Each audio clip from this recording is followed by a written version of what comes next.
that. AKX 400, even the 200 also work the same way. Look. Rendo. This device came dead. I'm going to tell you what the boot sequence is for this device. To disconnect it,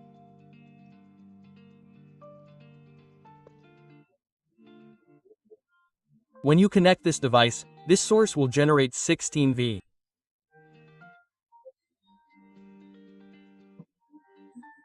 So, even in some similar devices, it will also generate 14, but anyway, 16 volts to 14V, where do they get them?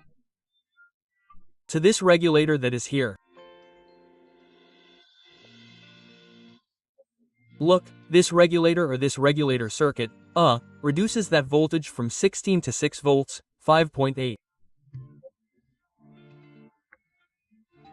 They arrive here at this filter.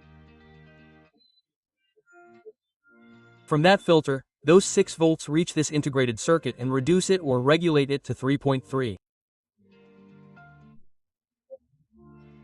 In other words, we already have 6.3. Those 3.3 come here, to this circuit that you see here. Look, 104, 3.3 arrive and it decreases to 1.5. In this case, it wouldn't turn on because you can see here at 1.5. Here in C104. These two capacitors, or at least one, was leaking. Leaking, not shorted. Leaking, that is, you measured it and it didn't measure a short, but it was leaking. The only solution was to remove them one by one. And the 1.5 volts appeared.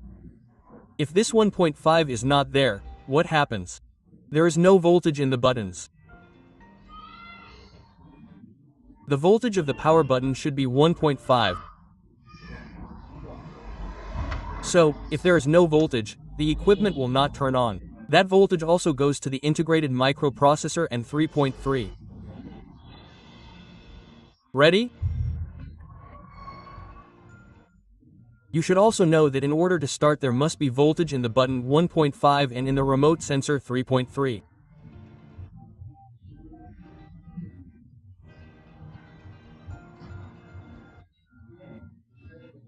There must also be voltage in the integrated, which is the flash memory.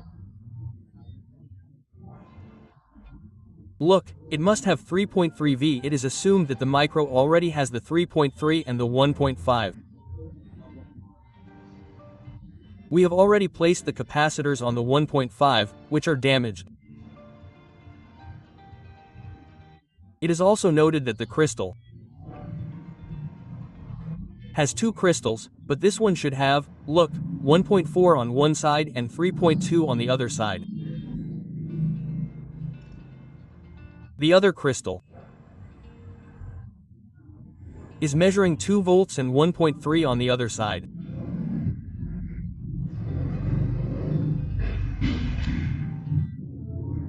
Once you have the voltage there, the equipment is turned off.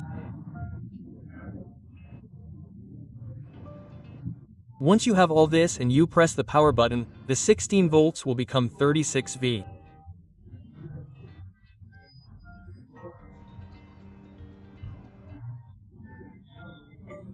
And the regulator that previously came in and regulated 6, continues regulating 6, although no longer with 16, but with 36 volts, because that regulator supports that voltage range and will regulate what you or what it is made for, so that it regulates 6V, those 36 volts.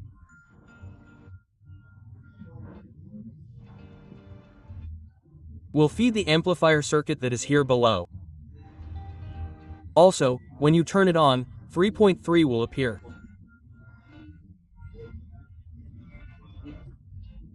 Here the filament voltage for the display will appear, display voltage 12 volts and so on.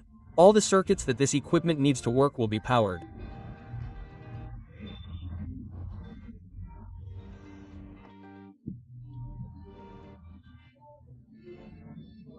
It is worth noting that this sound system was not only damaged, but the capacitor that you see there, one of these capacitors, when I changed it, the equipment turned on, but immediately, as soon as the equipment started up, which I saw on for a few seconds, it burst, it practically exploded.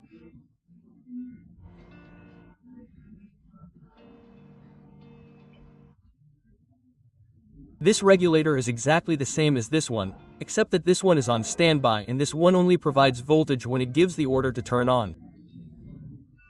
This one generates 16V.